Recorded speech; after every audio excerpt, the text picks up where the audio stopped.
Shalom. Bonjour à tous. Merci de me recevoir de là où vous êtes. Je vous bénis dans le précieux nom de notre Seigneur et Sauveur. Je voudrais parler à un jeune qui m'écoute. Si tu te considères comme quelqu'un qui a trop d'expérience dans la vie et qui ne vit que sur la base des expériences déjà vécues, ce message n'est pas pour toi. Si tu as expérimenté tellement de choses dans ta vie et que tu n'es plus enseignable, ce message n'est pas pour toi. Si la somme de ton vécu a déjà eu raison de ta façon de penser, ta façon d'être, ce message n'est pas pour toi. Au demeurant, si tu te considères comme un jeune, ou mieux comme un petit enfant, ce message t'est peut-être destiné. Alors écoute-moi jusqu'à la fin, je ne vais pas être long. Je voudrais dire à quelqu'un qu'il doit investir dans sa vie. Vous savez, jeune, toi à qui je m'adresse, vous êtes très souvent passionné, préoccupé par les choses qui se passent autour de vous, que ce soit des faits d'actualité, des faits divers, ou même tout ce qui va dans le sens de la mouvance de la société. Mais je viens depuis le trône de Dieu te parler en cet après-midi pour te demander d'investir dans ta vie. Tu dois investir dans ta vie parce que le Seigneur, par ma voix, te fait comprendre que tu ne le fais pas assez. Certains ont même commencé à un moment donné, ils ont abandonné l'investissement dans leur vie. D'autres n'ont même jamais commencé à investir dans leur vie.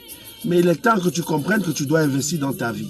Tu dois investir dans ta vie parce que c'est l'investissement que tu feras dans ta vie qui te rapportera au centuple dans le siècle présent, avant même de te rapporter des dividendes dans le siècle à venir. Je vais recommencer mon propos. Je dis, il est temps que tu investisses dans ta vie. Investir dans ta vie, cela suppose que tu dois revoir tes priorités, revoir l'ordre de tes priorités. 24 heures d'une journée, je ne sais pas ce que tu fais des 24 heures de ta journée. Je ne sais pas si tu peux donner encore la dîme de ta journée à Dieu. La dîme de ta journée à Dieu signifie 2h24. Est-ce que tu peux donner la dîme de ton temps à Dieu? Est-ce que tu peux donner la dîme de tes finances à Dieu? Est-ce que tu peux donner la dîme de ton temps? Je te demande d'investir 2h24 de façon précise chaque jour de ta vie. Vous savez, bien aimé, vous pouvez aspirer, vous pouvez avoir une vision de Dieu, vous pouvez avoir reçu un songe de Dieu, vous pouvez avoir reçu même des révélations et toutes sortes de prophéties sur vos vies. Mais ces prophéties ne seront jamais activées aussi longtemps que vous n'allez pas vous lever pour faire le pas qu'il faut. Je voudrais que tu quittes de la période, de la phase où tu te contentes seulement d'entendre des belles choses au sujet de ta vie, d'entendre des belles choses au sujet de ta destinée, mais que tu fasses le pas. Entre dans ta destinée avec violence, entre dans ta destinée avec fracas. Je veux te catapulter par cette vidéo dans ta destinée. Je voudrais que tu investisses dans ta vie. Dans ta vie. Alors, il y a 3 façons d'investir dans sa vie. Il y en a plus, mais je t'en parlerai de 3 juste dans cette vidéo. La première, c'est qu'il faudrait que tu revoies tes priorités. Que tu revoies tes priorités.